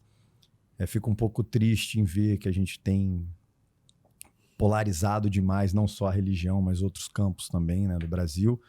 Então, eu acho muito legal essa aceitação. Tive uma formação católica, não sou católico. Na verdade, eu sei mais o que eu não acredito do que no que eu acredito. Então, eu respeito todas as crenças, sejam elas crenças científicas, crenças religiosas, crenças sociais, crenças culturais, crenças como um todo, né? Então, fui criado num ambiente muito favorável a essa abertura de diversidade, meus pais muito abertos, minha família muito aberta a isso, minhas escolas muito abertas à diversidade, pluralidade, né? Sempre falando muito, né? A tia Bibia, a Júlia, e a criadora da escola que eu estudei, que foi um game changer na minha vida, né? Que me ensinou o conceito do coletivo, dessa pluralidade, que é muito maior do que o individual. Em relação à religião, muito curioso em buscar os diferentes aspectos da vida em todos os lugares, né? Lembra, eu sou físico, então assim, a gente estuda o universo, o tamanho do universo, né? Se a gente olhar quem a gente é perto do universo conhecido, então o universo conhecido já é menor do que o universo, né? É só um pedaço que a gente consegue ver, né? É o equivalente a gente ser um pequeno átomo debaixo da unha de um dedo do nosso pé, tentando dizer sobre todo o nosso funcionamento, né? Imagina você, aqui na Terra, ser um pequeno átomo e inferir todo o resto, né? Dizer, existe um Deus, esse Deus vai casar com a Daniela, ter 2 filhos, e eu sou só um átomo lá dentro medindo a temperatura, que é o que a gente faz, né? A gente mede a temperatura do universo. E aí infere todas essas coisas, né? Mesmo as crenças científicas são quase que dogmáticas também. Então, respondendo a sua pergunta, estou dizendo tudo isso, né, não para ser prolixo, mas para dizer o seguinte, eu tendo a dizer o que eu não acredito. O que eu acredito eu ainda não sei. Né? Existe uma divindade. A minha espiritualidade não é igual à religiosidade. Uhum. Então, eu não sou uma pessoa religiosa. Eu não tenho uma religião. Eu gosto de pensar aspectos positivos das diferentes religiões com que eu tive contato. Todas elas. Sou muito curioso para aprender as religiões. Então, vivi em muitos países, experimentei, como tinha uma regra chamada Go Native, né? Que é viver a vida nativo, né? Como nativo nos lugares, experimentando inclusive a comida, cultura, religião, música, bebidas. Nesse sentido. Sim. Né? E abracei aspectos legais do judaísmo, do budismo, hinduísmo, do zen, né? Minha mãe me deu muita coisa para ler nesse negócio, com pessoas que eu conheci. Sou muito fã do budismo como crença, né? Mais como filosofia do que como religião. Estou dando toda essa volta para dizer, não, eu não acredito em um Deus da forma com que a gente cria. Mas a minha espiritualidade, ela está na capacidade de me conectar com a natureza. E eu acredito nessa natureza, nesse universo, quase que como um avatar, sabe? Só que sem precisar ter o rabinho para conectar numa árvore, né? Essa conexão, o rabinho, é o esporte. Então, a forma com que eu pratico essa minha espiritualidade, essa minha religiosidade, ou seja, essa minha integração com essa entidade maior, ela não está numa forma divina. Ela está numa forma universal. Ela é um universo, ela é natural, ela está numa forma natural, natureza. E o esporte me conecta. O esporte é meu avatar, é aquele meu templo, é a minha tecnologia que faz com que eu, quando estou nadando no mar, eu sou simbioticamente parte daquilo parte ali, né? da natureza do mar. Então, várias vezes eu preciso fazer isso. Eu redescobri na pandemia a natação, né? Até criei dentro dos meus objetivos de vida, o 7 Cumes faz parte de um projeto chamado The Explorer Grand Slam, e eu adicionei um pedacinho chamado, depois que eu fizer os 14, 8 mil, os 3 polos e os 7 cumes no inverno, eu vou fazer os 3 mares, 3 ultramaratonas nos mares. né? Nos 7 mares, perdão. Né? Vai ser difícil o Ártico e o Antártico, mas eu vou achar um jeito. vai encontrar uma forma. Né? Então, isso é a forma com que eu pratico a minha espiritualidade, que é um dos meus 4 seres, das minhas 4 personas. Né? Meu pai é uma, o romã espiritual é outro, o romã profissional é outro e o romã cidadão é outro. São minhas 4 fundações, minhas 4 pilares, minhas 4 dimensões, minhas 4 personas. E aí você tocou num ponto que é fundamental, que é uma das 4 fundamentais da minha existência, que precisam coexistir. Então eu preciso, lembra do equilíbrio dinâmico? Eu preciso alimentá-la também. E o esporte é a forma com que eu desenvolvo essa espiritualidade, com que eu me conecto com o universo, com que eu me sinto parte de algo muito maior. Tem gente que pode dizer que isso é a definição de um Deus ou de uma religiosidade. A semântica pouco importa para mim. Então, a forma com que eu aprendi, né, que tem uma pessoa ali, com a cara de pessoa, com aquele jeito e tal, essa forma eu não acredito. Você respeita a natureza, claro. Todo montanhista respeita muito a natureza. E respeitando a natureza, respeita o ser vivo. Respeitando o ser vivo, respeita o seu corpo, respeita você mesmo, respeita, né, a natureza humana e tal. E isso o que é isso, se não crer em alguma coisa, crer em Deus? Que Deus, na verdade, enfim, cada um tem a sua forma de ver, mas é o amor, né? O amor é o respeito ao outro, o respeito à natureza, ao animal que tá ali, enfim, não deixar um resíduo, uma sujeira, um papel de bala. Montanhista, cara, se alguém deixar um papel... Os caras querem matar, né? O montanhista que deixa alguma sujeira. Então, é muito legal isso. Parabéns, viu? Parabéns por essa conexão. E não dá para não acreditar em alguma coisa, que existe alguma coisa além, né? Além dos sonhos, né? Porque quando você chega lá em cima do Everest, você vê aquela dimensão... Você fala, cara, eu sou só um ato mesmo, eu sou insignificante. Deixa a gente tão... Não tem ego, né? Você joga fora o ego, né? Não tem ego. Não, isso é muito interessante, que assim... Primeira vez que eu fui para o Himalaia, eu voltei de lá com 2 palavras. Humildade e respeito. Porque você sai daqui...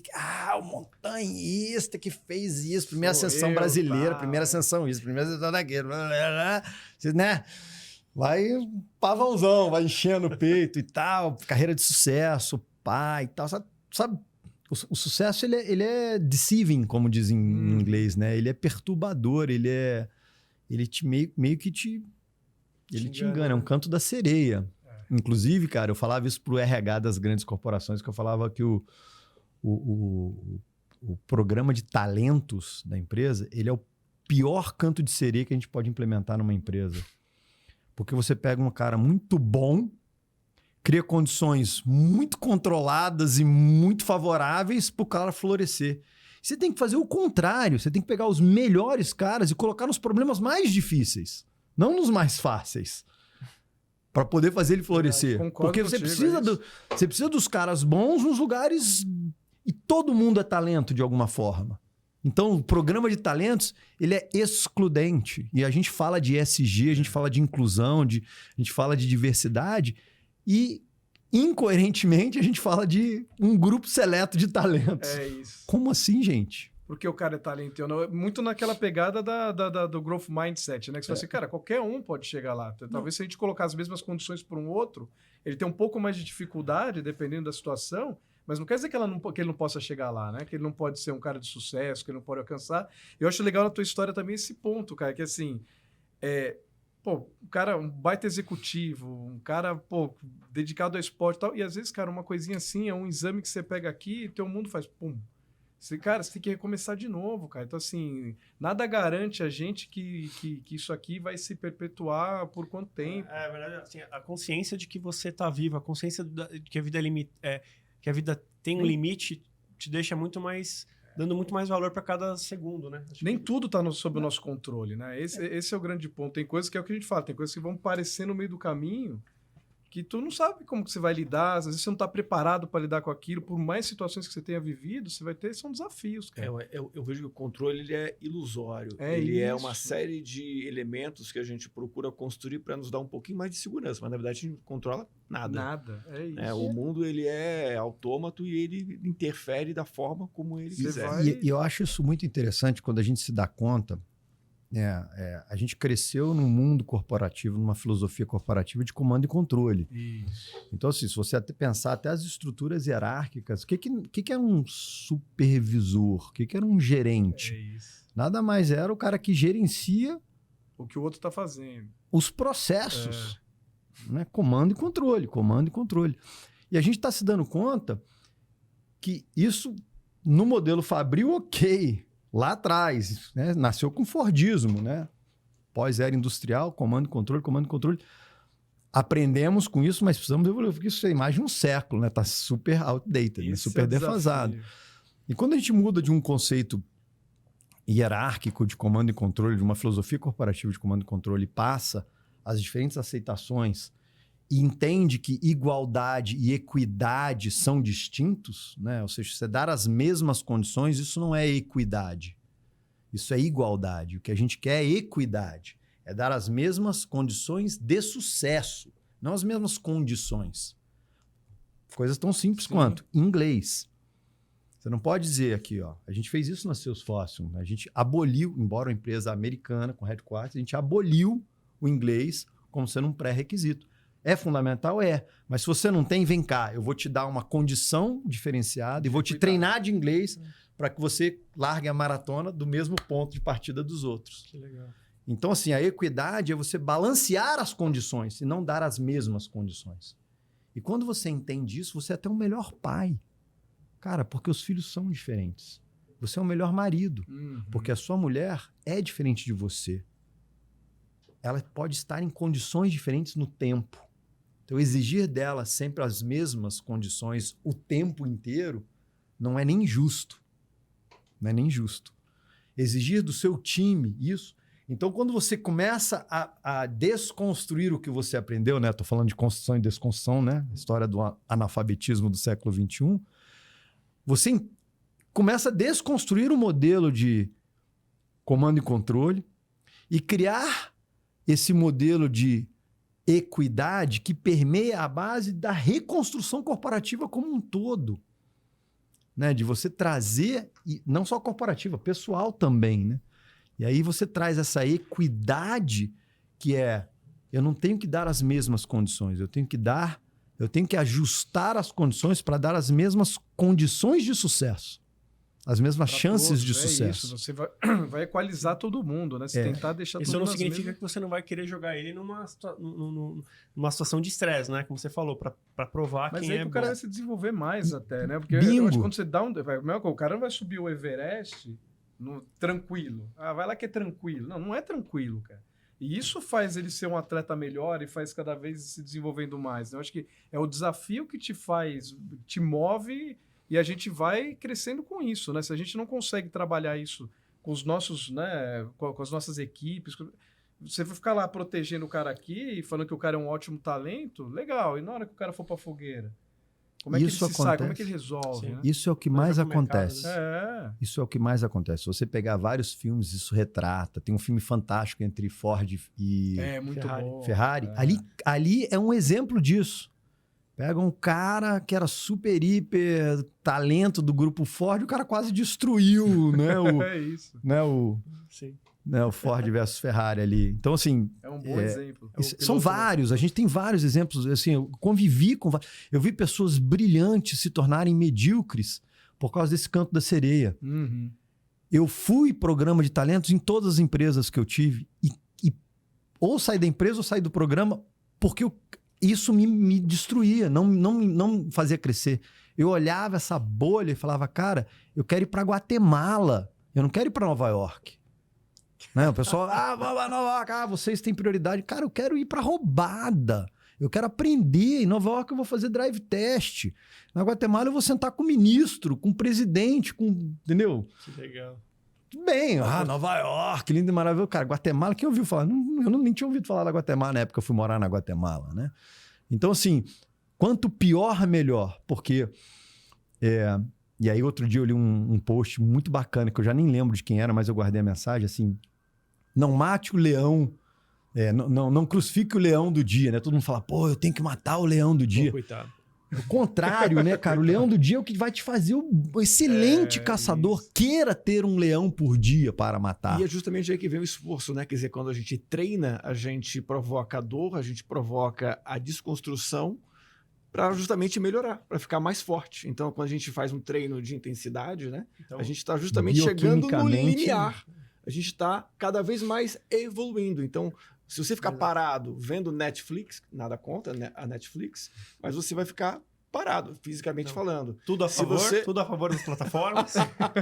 Mas se você se propor, né, você provocar o desconforto, você ir avançando, né, a cada momento, seja no esporte, seja no estudar, né, seja em qualquer uma dessas frentes, você vai avançar e vai provocar realmente uma Mas a evolução. diferença do remédio e o veneno é a dose. É total, né? Então, total. se a gente pudesse ter um leão controlado, né? Um leão controlado ali meio Não, mas O adestrado, leão mais né? dócil. Mas é justamente que vem a competência, né, de você Da gestão. desenvolver isso, de você entender até onde você vai, você se entender parte de um todo, como o exemplo dele lá no desistir próximo de chegar à meta dele, entender que essa meta faz parte de um processo mais amplo e não simplesmente é aquilo e acabou. Então isso é fantástico. E aí, a grande importância nesse processo de autoconhecimento, porque a gente não nasce sabendo isso, dos nossos mentores e gestores de vida. Então, a sensibilidade, para justamente isso que você acabou de falar, é falar assim, cara, a dose do leão, se eu não sei, meu pai tem que ensinar. Mas meu pai tem que me dar aquele leãozinho. Isso. Minha mãe tem que, sabe? Meu mentor, meu chefe, meu gestor, ele não tem que me proteger. Ou não tem que, né, me jogar numa fogueira na qual... Ele não vai deixar você morrer com o leão, né? Mas ele vai estar Isso. te acompanhando, mas deixa você lidar com o leão. Isso. Eu acho que E isso o é leão de cada um é diferente. Por isso que eu falo, todos somos talentos. Perfeito. Na empresa, a habilidade e a sensibilidade do gestor é justamente Tirar o não melhor. só olhar as fortalezas. A gente fala muito disso, né? A gente foca muito nas fortalezas. Mas lembrem-se, Leonardo da Vinci construiu todas as capelas mais lindas desse planeta com um princípio muito simples. 2 fraquezas formam uma força. Foi assim também que eu sobrevivi no Everest, no Aconcagua. Tá? Eu e o AC, a gente desistiu ao longo do caminho, mas juntos, embora todos nós desistimos, a gente se ia completando. Quando ele desistia, a gente se completava. Quando ele desistia, eu me estimulava. Quando ele desistia, e vice-versa, eu desistia, ele falava, não, agora você me chegou até aqui, me trouxe até aqui, vamos adiante. E a soma das fraquezas, de fato, é uma fortaleza. E a capacidade de observar isso, e sensibilidade e inteligência gerencial, que é um tema que a gente não fala muito, a gente fala muito de inteligência analítica, inteligência emocional, mas existe um critério muito importante na gestão corporativa, que é a inteligência gerencial, é ter essa sabedoria, essa sensibilidade e agrupar de forma complementar não só as fortalezas, mas as fraquezas. E eu gosto muito de usar a analogia da corda. A corda, ela é feita de fios mais fracos que um fio de cabelo. Se você pegar um fio da corda, mas eles juntos, entrelaçados, de uma forma inteligente, acho que essa é a inteligência da corda, não é só botar os fios. Sim. Se você botar os fios todos juntos, assim, puxar, eles têm uma resistência absurdamente menor do que se você entrelaçá-los. E a forma com que você entrelaça muda. Não só a elasticidade, mas a resistência. Olha que analogia fantástica. O mesmo elemento. O mesmo elemento. Um fio de corda. Traz isso para a nossa vida. Os mesmos elementos que a gente tem, combinados e recombinados de acordo com um desafio, combinados e recombinados de acordo. Então, já estamos falando de gestão dinâmica, ou seja, você tem esse papel e aperta esse botão pro resto da vida. Cara, se neste momento você é a melhor pessoa para apertar esse botão. Então, essa recombinação dos elementos formam as fortalezas da empresa. E aí a gente começa a aprender a trabalhar com recursos finitos, que é outro tema super importante dentro do nosso mundo. Principalmente agora, nessa época do ano, todo mundo fazendo budgeting, né? Planejamento orçamentário. Nem fala. Né? Os recursos, a gente sempre sai com a versão 0, que é muito maior do que os recursos que a gente tem, né? No final acaba ficando um pouquinho diferente, né? Mas é isso. É a combinação e recombinação dos recursos, das fraquezas. Muito bom. não das fortalezas. Se a gente tem essa capacidade, a gente vai trazendo esses ensinamentos para a vida, cara, o céu é o limite. Tem um professor que eu sou apaixonado. INSEAD é uma escola que, né, é uma frustração que eu tenho, que eu ia fazer INSEAD quando fiquei sabendo que ia ser pai. Né, uma alegria muito maior, mas fiquei com esse gostinho de INSEAD aí na boca. Para mim, é a maior escola de estratégia do planeta, e o catedrático da cadeira de estratégia, ele tem uma frase que é fantástica. Ele diz que estratégia é igual a uma equação: alocação de recursos financeiros, humanos, contábeis, recursos materiais, etc. Estratégia igual alocação de recursos. Então, assim, se você pensa que estratégia é igual a alocação de recursos e que você sabe mapear os seus recursos, fortalezas e fraquezas, e combiná-los de uma forma inteligente, baseadas num real mapeamento do problema, você pega peças estáticas e monta soluções dinâmicas que servem para uma pandemia, e recombinadas por um modelo híbrido. Olha como nós estamos girando em vários temas atuais. Recombinadas num remote only, que é um tema super atual, que recombinadas podem virar full presencial, que recombinadas podem achar um modelo flexível, e assim vai. As mesmas peças. Fantástico. E uma coisa interessante do que você comentou, né? Essa flexibilidade e a estratégia igual a aplicação de recursos. Alocação de recursos. Tem muito a ver também com as guerras. As guerras, os conquistadores e as guerras, a maior parte das guerras que a gente vê na história da humanidade, quando a gente teve lá o mais fraco ganhando do mais forte, foi exatamente isso. Não é dinheiro, não é só recursos infinitos, mas é como você coloca aquilo em prática. É incrível isso, né? Que no final é estratégia, né? Muito e o mais legal, de cultura como estratégia no café da manhã. E eu vou falar o seguinte, o Bruce... é verdade. E aí cultura tem a ver com propósito, com visão, com paixão. Pegando pequenos elementos e, né... Eu acho que dentro do mundo corporativo, a gente tem inúmeras lições bacanas do que fazer, mas principalmente do que não fazer. Né? Eu acho isso bacana. Dentro do mundo social, a gente tem inúmeras lições do que fazer e do que não fazer, principalmente agora, depois que a gente passou num país bipartido. Dentro do mundo religioso, a gente tem inúmeras lições. Dentro do mundo bélico, você acabou de usar um exemplo, né? Então, se a gente consegue, com essa mente curiosa, essa capacidade de aprender, desaprender e reaprender, a gente vai pegando esses pedacinhos, né, das vivências nossas e de outros. Por isso que eu gosto da brincadeira de... Voltando ao começo da nossa conversa, né, os mentores não como uma relação hierárquica, mas como essa troca de figurinhas, a gente vai crescendo nesse coletivo de fraquezas que juntos formam a nossa grande fortaleza.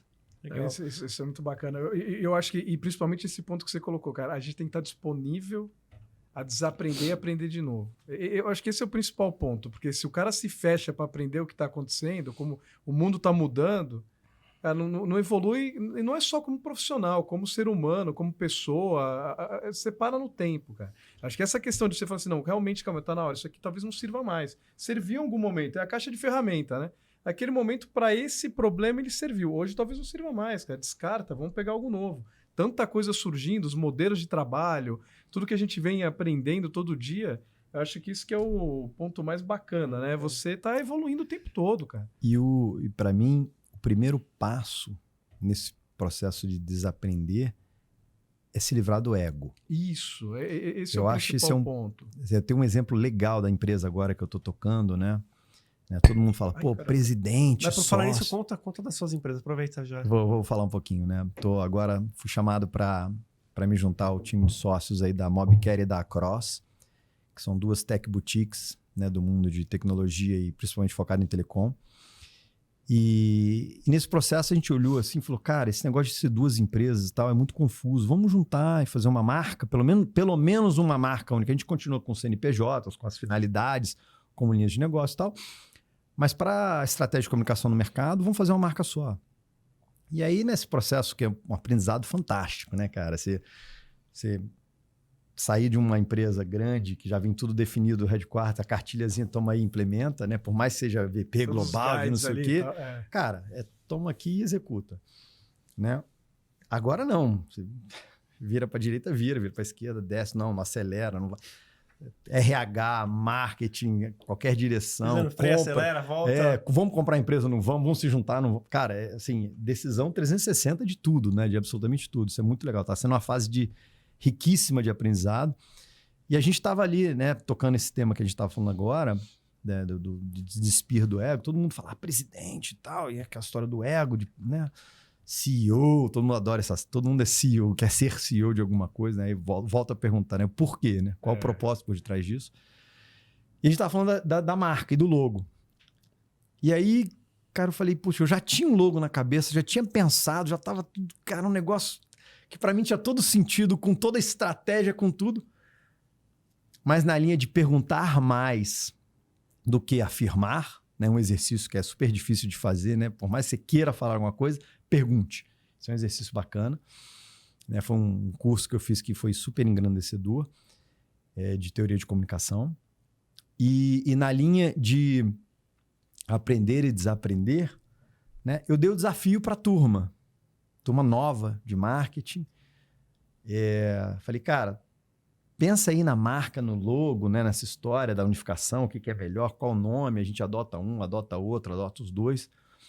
E os caras voltaram, eu dei a minha ideia, dei a minha sugestão, poxa, eu acho isso legal e tal, mas... Você já deu a ideia antes? Não, a ideia... Não, sim, primeiro eu dei o desafio, mas obviamente eles pediram um briefing, pediram né, aquela história toda até de marketing, para montar o book e tal, inicial. E eu falei, olha, acho que o mind map, né? Eu falei, pô, o mind map é um negócio que conecta, que eu gosto muito do conceito de mind map, o conceito em si. Eu falei, por que a gente não faz o logo assim? Aí os caras meio que fizeram, mas como eu deixei aberto, né, não foi aquela história assim, o presidente pediu, o CEO pediu isso, né, não virou um mandato. Né? Eu falei, cara, olha, tem aqui uma ideia, mas a folha está em branco. Foi exatamente o que aconteceu com essa logo do nosso podcast. A folha está em branco. Toma aí. Vocês me pediram, né? Me pediram um V0, eu dei um V0, mas eu tô dando a folha em branco. Tem alguns inputs aqui, mas agora não. Cara, o input é porque vocês pediram. Né? Então, vocês me pediram a minha opinião, eu dei minha opinião, mas a folha está em branco, tá? Tenho total liberdade. Cara, os caras voltaram com um negócio absurdamente brilhante. E os caras eram um estagiário e um recém-contratado, novo. Então, assim, sabe? Os dois extremos da empresa. E aí todo mundo olha para a ideia do presidente com esse viés. Aí um ponto super importante no nosso mundo corporativo, os vieses inconscientes, né? Que a gente tem que tratar também. E eu deixei, e no fim o logo ficou né? Dentre as várias opções, inclusive no conselho. Falei, cara, olha que legal. A gente já foi para o conselho, já mostrando. Então, por que eu estou contando essa historinha? Quando a gente se dispõe a se desvestir do nosso ego, das nossas posições, né? Eu sou o pai de família, patriarcal, eu sou o presidente, eu que mando, eu sou o vice-presidente global. As decisões ficam tão mais fáceis. Porque a riqueza não está na hierarquia, está na diversidade. Isso. E a diversidade não nasce na hierarquia. Lembra? Comando e controle é diferente disso. E você acha que, por exemplo, numa questão de comando e controle, você teria um input do estagiário para dar uma marca da tua empresa? Nunca, cara.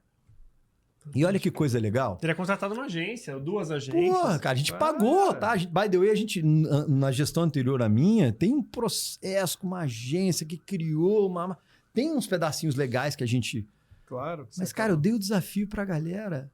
E foi até legal que foi assim, numa transição da minha CMO, né? O pessoal ficou reportando direto a mim e sem cabeça, acéfalos, né? Na área de marketing. E aí eu dei um desafio que aí foi um pouquinho além. Foi um leão um pouco maior do que eles podiam... Eu falei, cara, faz o seguinte, monta um plano estratégico. Vou deixar para 6 pessoas. Eu falei, plano estratégico de marketing, capítulo marketing do plano estratégico. Uau. Eu dou para vocês. Total liberdade. Dou os inputs, dou guidance, mas dou total liberdade. O pessoal se assustou. Eu tenho certeza que eles eram capazes de fazer. Sim. Tenho certeza. Mas eles se assustaram. Olharam o tamanho do Everest e tomaram um susto. Falaram, cara, nunca fiz. Eu falei, ótimo. Encara como um TCC. Encara como um trabalho de final de curso. Vai na literatura, olha o que um plano... Vai lá, Google. Plano estratégia de marketing. O que tem? O que eu preciso ver? Me liga. Estou 100% disponível. Eu não queria que eles entregassem um plano estratégico de marketing. Até porque eu estava no processo de contratar a pessoa que, de fato, é responsável por fazê-lo. Mas eu queria... provocar o desconforto. O exercício, né? O exercício a partir do desconforto, não a partir do conforto. Sim. Porque é o desconforto que faz a gente evoluir. Imagina que legal o cara daqui a 10 anos falar assim, cara, tá vendo esse unicórnio aí? Essa marca fui eu que fiz quando eu era estagiário. O que a empresa faz, Romano? Só para quem está assistindo conhecer. Nós somos uma tech boutique, então a gente tem algumas linhas de negócio. Então a gente resolve problemas complexos do mundo de telecom, finanças, etc. De 4 principais indústrias. Como é que o pessoal encontra a empresa hoje, né? Mobcare e Across estão se juntando numa marca só, vai ser Across. Legal. Mas você procurar mobcare.com.br ou across.com.br. Então a gente está aí muito presente nas grandes telcos, em alguns desses. Então, mídia, telecom, fintechs e utilities vão ser as nossas indústrias. Perfeito. E aí, nosso plano estratégico é Brasil, América Latina, África. A gente vai chamar você para o próximo episódio para falar, além do esporte, né? Mas voltar a falar mais como empreendedorismo, CEO, né? Com um cargo desafiador também, né? Como você falou, você tem que ser um grande articulador de gente, né? Acho que tratar bem as pessoas e motivar elas. A gente está chegando no final do nosso podcast, mas eu queria fazer um spoiler do seu livro que você acabou de lançar. A gente vai deixar aqui na descrição do canal, pessoal. Vou pegar ali. Vou pegar, olha, pode ir lá, pra gente mostrar aqui pro pessoal que tá de casa. Já tá disponível no Amazon para venda, acabou de ser lançado, chama Além dos Sonhos. O Romano tá trazendo aqui, ele foi ali pegar. E não percam o documentário, Além dos Sonhos. Tá lá disponível também nas plataformas de vídeo, Prime, Netflix, Globoplay, todos eles. Aí, pena, né? Aê! Além dos Sonhos, aí, ó, pessoal, quem quiser, Além dos Sonhos, aí uma grande leitura, um livro ótimo. Eu diria que é de cabeceira. Só não dá pra ver que é ele ali, né? Não, tá muito coberto. Tem que acreditar, né? Tem que acreditar que é ele que tá ali. A editora Valentina. Muito bom, cara. Muito bom. Parabéns. Para te encontrar nas redes sociais, como é que te faz? Muito simples. Roman Romancini. LinkedIn, Instagram, tudo Roman Romancini. É um nome fácil de lembrar. Tem um amigo que chama de pera perancini, maçã maçancini, né? Tá sempre rimando. Fruta, né? Romã. Então, quer lembrar de Romã, pode ser de Roma, pode ser da fruta romã, não importa. Sim. Mas enfim, Romã Romancini. A gente tem um presente do nosso patrocinador também. Da Innovation, uma camiseta de corrida. Essa aqui sim. Vamos ver se é o seu número. Acho que é o seu número. Camiseta masculino M. Acho que é esse. Isso aí. Esse aqui vai. Boa, obrigado. Esse aqui é um G, camiseta G. Aí, o G vai caber. Boa. Acho que bom, obrigado. Eu tenho o último presente que sobrou, uma P, Richard, mas a gente vai trocar, viu? Olha. A gente vai trocar. Aí, ó. Opa! Ó. Então, bonito, aproveitar para dar um recado, agradecer o pessoal da Innovation. A Innovation que patrocina o nosso podcast, esse bate-papo maravilhoso. Obrigado ao time da Innovation aí por estar com a gente. Agora com a linha, né, de cursos também, de tecnologia. Então, valeu aí, pessoal. Richard, como é que te encontra na rede social? Bom, o meu nome é um pouquinho mais complicado, né? Repete aí o sobrenome. Rinievich. Não vai dar, vai lá. Você pode procurar como RYCKJR. Aí você vai conseguir me achar em LinkedIn, Instagram, tudo que é lugar vai aparecer. Boa. Guto, como é que encontra você na rede social? Cara, é o Guto.S.Souza. Souza com S é importante, só para gravar que não é com Z. E aí tá no Instagram, mas também vai encontrar aí no LinkedIn. E é isso, cara. Primeiro agradecer aí, cara. Baita oportunidade, prazerzão estar trocando com vocês aqui. Muito feliz de estar aqui com vocês. E vamos para a próxima. Se tiver outra aí, estamos disponíveis. E passou muito rápido, viu? A gente tinha muito mais coisa para falar aqui. Sim, vamos. A gente vai marcar mais episódios para isso, viu? Não tem problema. Não, vamos marcar fora os episódios também. Vamos marcar, né? Um happy hour aqui. Uma corridinha também, né?